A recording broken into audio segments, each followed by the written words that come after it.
It's a beautiful day to be standing in a mountain meadow in the great Northwest, and I'm surrounded by some of my favorite native plants: blue pod lupin, nodding wild onion, and even kinnikinnick. Nice try, Greg, but I don't think we'll fool anyone for long when they see where we're really standing. I'll give you a hint. We're not in the mountains, we're high up, and we're surrounded by a lot of wild animals. Would you believe me if I told you we were standing on a roof? Well, it's true. We're here today at the Woodland Park Zoo's green roof on top of their Zoomasium building. Green roofs are just one of the features of the new green revolution. We're going to look a little into the future and learn why green roofs and things like rain gardens are a big part of 21st century landscaping. It all has to do with the most precious of resources: water. As our region grows, trees and soil are replaced with roads, rooftops, and other hard surfaces. When it rains or snows, the water flowing from these surfaces heads downstream, carrying with it pollutants such as oil, fertilizers, pesticides, and sediment. In fact, much of the pollution in streams, wetlands, and Puget Sound comes from the stormwater runoff. It's bad news for fish and other wildlife. But there is another way, a green way to build, that protects our rivers and streams and Puget Sound. It's called low impact development, also known as LID, and it can make a big difference. Today we'll check out a new housing development in West Seattle that has some unique house drain systems and an amazing new roadway that works like a big filter and water passes right through it. And we'll also talk to some folks who've installed green roofs and rain gardens in their very own homes. The green way is the way of the future.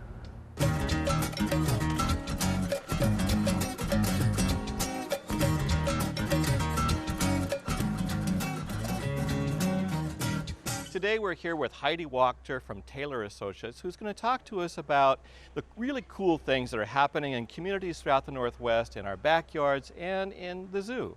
Heidi, welcome. Hi, thanks, Doug. Yeah, tell us about the big picture with regard to stormwater. Well, as you know, there are many ways that communities can work together to help manage stormwater to promote environmental protection. One of those ways is through low impact development, or LID techniques. LID techniques are a new, relatively new, innovative approach that's being employed by local jurisdictions and governments and other agencies across the United States, as well as in our own local area in Puget Sound. For example, LIDs can be a green roof, like on top of the Woodland Park Zoo, or a rain garden, porous pavement, just to give a few examples. In the past, stormwater management approaches were directed towards quickly trying to move stormwater runoff away from buildings and roadways through putting stormwater in ditches and stormwater ponds. The whole goal with LIDs is to mimic the natural hydrology or the natural pathways for stormwater runoff. Green roofs, rain gardens, they promote natural flow paths through promoting filtration in through the soil. As water falls from the sky onto the ground, on a green roof for example, the soil soaks up the water, promotes storage, creates opportunities for evaporation, and also promotes opportunities for infiltration. Well, thanks, Heidi. And what we're learning is that every square foot counts. And speaking of feet, let's find out what the zoo's doing about low impact development.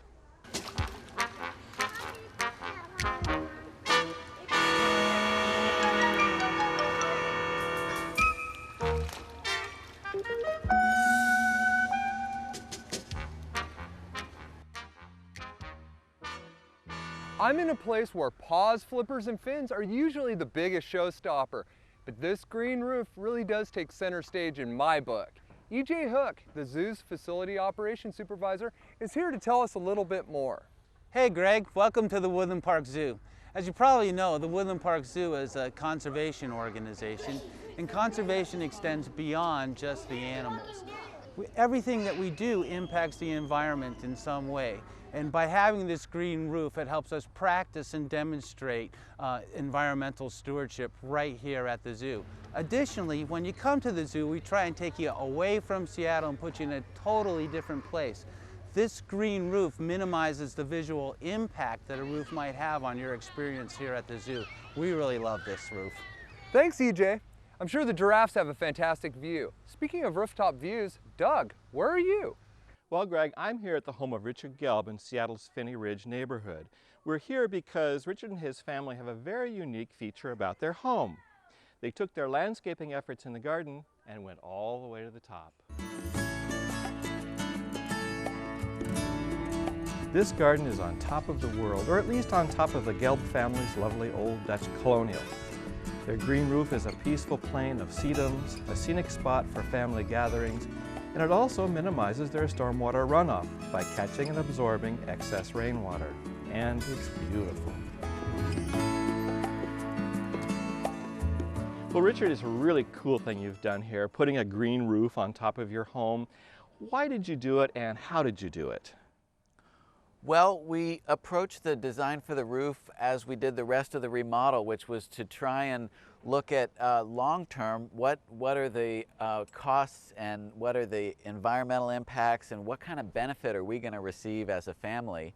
We went with the green roof so that we would have the aesthetic value and the water cleansing benefits, and we have a roof that will last for the rest of the time we live in the home. We talked with the engineers and architects we were working with about what kind of structural considerations do we need to think about, what is the ideal slope of the roof, and then we went with a very simple system, which is just a membrane with a drainage plane above that, and then the soil and plants. So the whole setup is the plywood on top of the joists, and all the joists are at about a 1 in 12 pitch. The membrane is heat welded together on top of the plywood, and then this is a drainage plane that goes on top of the membrane, 4 inches of soil on top of the drainage plane, and then the sedums and sedges are planted in a pattern in the soil. The benefit for being up here is that it doesn't feel like an artificial space. It feels welcoming and natural, and we've enjoyed it immensely. Well, thanks, Richard. It's a really cool thing you've done, and you're making a difference in your own backyard. I mean, rooftop. Green roofs are certainly one way to reduce your home's impact. So what if an entire neighborhood came together to go green?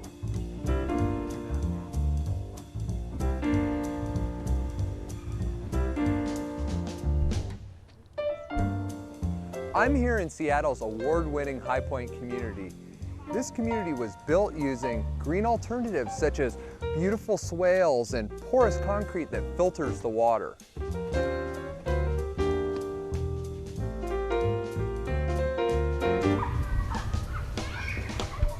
Surface water from this community drains to nearby Longfellow Creek, which has been eroded and polluted by years of stormwater runoff.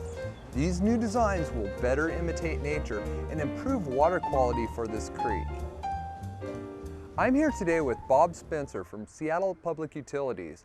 Bob, what is it about the High Point community that makes it so special?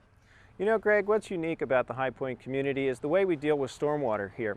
Some of the different practices we've implemented enable this community to behave in a stormwater runoff fashion more like a forested meadow than like a community of 1,600 homes. When rain hits the roofs here, it goes down into either splash box, which direct the rain into the amended soils of the front yard. In most normal housing developments, they scrape the topsoil away, put a little bit of topsoil and some sod down, which isn't very good in terms of stormwater. Here we've amended a full 12 inches of soil before planting it with grass. Additionally, we have drains that infiltrate into rock channels. They then can infiltrate into that amended soil of the lawns. Water that falls on the streets is directed through angled streets and curb cuts that direct water into conveyance channels or planted swales like the one you see here.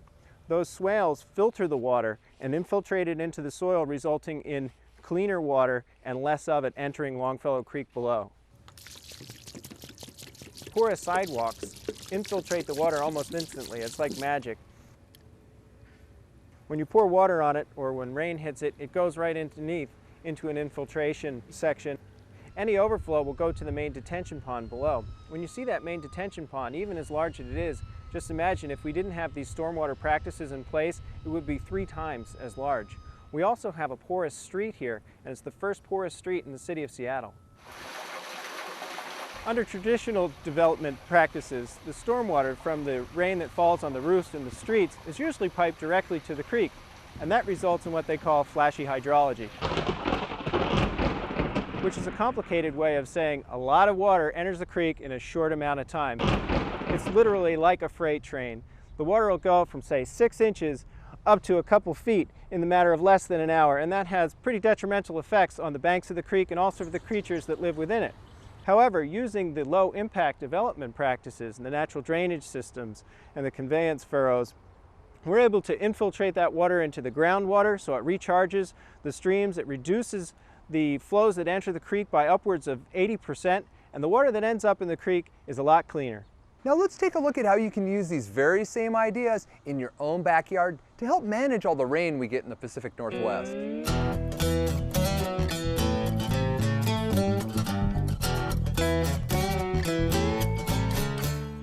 I'm here in a Seattle neighborhood with Kristen Bergsman, who has a wonderful rain garden in her yard.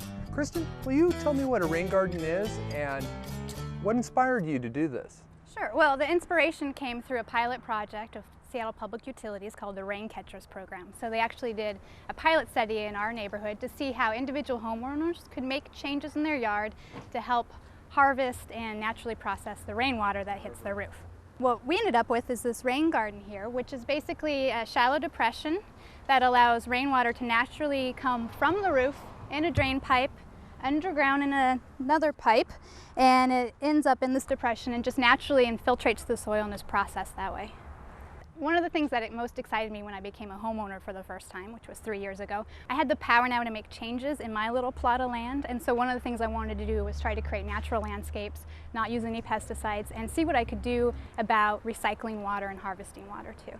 So another benefit of having the rain garden is it's directing the water from my roof into the soil here, and so that helps recharge the groundwater. It can help with streams that might be running dry during the summer, help recharge those, and it helps my plants. It helps so that I have to water a lot less in the summer than I would otherwise. Thanks, Kristen. See, building your own rain garden isn't that tough. Now we're going to show you how to get started.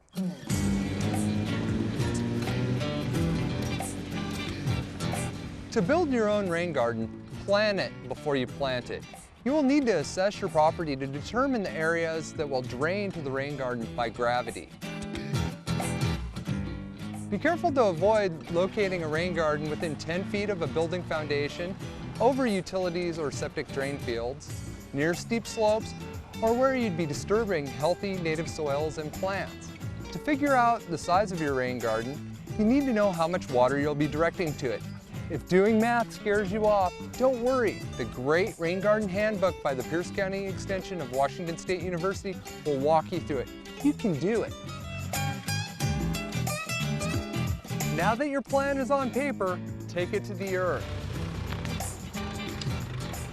You can mark the outline of the garden with marking paint or even by sprinkling flour on the ground. I find moving around a garden hose helps me really picture the shape. Once you have the outline, remove the sod. Dig down to the depth you determined on your design worksheet. In this case, it was about 30 inches. You'll need to make sure the bottom of the rain garden is level. Then create a connection to your downspouts. Run piping or use a swale to direct water from the downspouts to your rain garden. Next, replace with amended soil. Mix 1 part compost with 2 parts of your soil.